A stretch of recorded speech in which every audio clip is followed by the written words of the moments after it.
to summer money. For any business, big or small, understanding your customers is an important part of keeping them connected to your business. So how can business owners create user experiences to keep their customers coming back?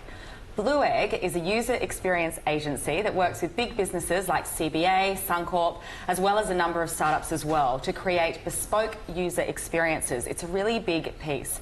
Founder Adam Faulkner joins me to share his insights. Adam, welcome. Thank you. Thank you for being here. Yeah, thank you for having me. It's awesome. So chat to me about Blueegg, what you created. Yeah, it's really exciting. So what we are is an experience design agency, and what we do is we talk to people to work out what they want, and then try and be a bit of a Babel fish and help businesses understand what their customers or users need to deliver hopefully a really engaging, awesome experience. I mean, CX and UX is just like the hottest topic at the moment, isn't it? We heard so much about it in 2017, and I'm sure that trend is going to continue. Tell me, why is user experience so important? Look, it's so important for a number of reasons, but one is just to really understand what the customer or the user wants to do and how they actually want to engage with brands. And if you don't understand users, then, I mean, you really can't design or make things that are in tune. You know, it's a really common thing that brands will make a product or a service that just doesn't align with what their users want. Yeah. So it's just so important to understand what users want. Absolutely. Is it all digital, or are you talking about kind of any product anywhere and that user experience that people have? It's actually, I mean, it really started off as digital, you know, so user experience, customer experience started off as a digital process, but now it's become much broader than that, which is awesome. So it allows us to go from, and I kind of talk about this sort of warm hug, where, you know, effectively you go from researching on your mobile, you do some more things on a desktop, and then you go from a desktop to into a branch or to a car dealer, and you need that warm hug to have a consistent experience, and so many brands get that wrong. Yeah, so it's the seamless experience, and I think a lot of it is to do, correct me if I'm wrong, but it's being able to pick up where you last left off, so not having to start the entire process again, going in at a different stage. Like, that's so important. I mean, it's so frustrating for a user because that's the value, right? You give your time, you fill out information, you think, okay, well, this brand starts to understand me, and then you go in somewhere else and you've got to completely redo the process, and you go, oh, that's a really terrible experience. You know, I want you to know me, I want you to like me, I want that warm hug, make me feel happy. I love it. You're thinking, I've told you all of this already, I don't want to do it again. I'd love to talk about these businesses. I said it in the opener there. You've worked with CBA, Suncorp, UNSW, Hotels Combined, enterprise software vendors, as well as startups. Yeah. How do you work with those clients? Great for people watching the show to know how you work with those clients, and perhaps maybe some examples of what you've delivered for them. Yeah, sure. Look, whether they're big or small, they have varying challenges. You know, people like CBA, it's often a lot of work working with their internal staff. And so sometimes at the beginning it's identifying who the stakeholders are and who the users are. They can be staff. They don't have to be external customers. But it all starts with research. It all starts with knowing who the user is, who the customer is, and then identifying them in terms of interviewing them and talking to them.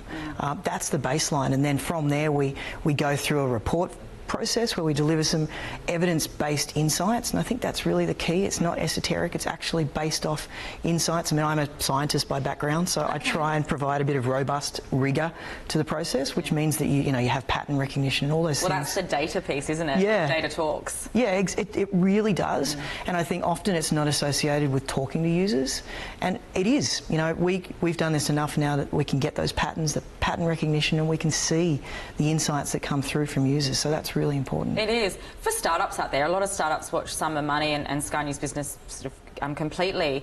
Advice for startups in this UX space, and I think really important here is setting yourself apart. I mean, the market is flooded. Yeah. It's really hard for a startup because, you know, often they come to us and say, can you do a lot of research, and look, we don't have any money, and it's like, okay, well, that's fine.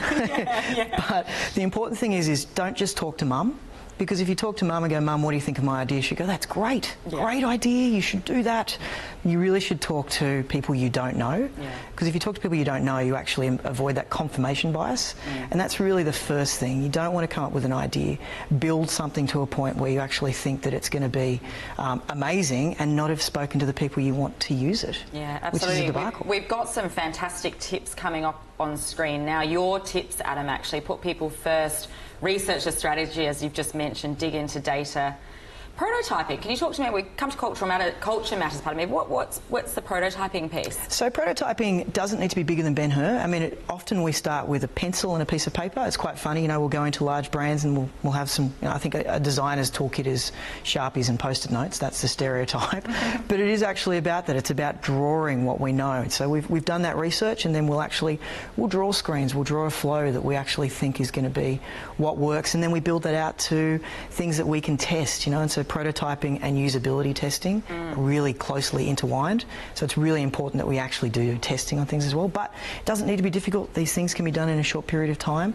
But if you validate your approach, you're going to end up with a much more engaging product. Yeah, you need your minimum viable product and to step in there. You, Adam, I love it. You work across so many different products and brands. I'd just love to dive in now and ask you, what are some fantastic sort of, I guess, trends, I would like to know, trends about some big kind of brands and products out there that you think in 2018 we're going to sort of see a lot more of?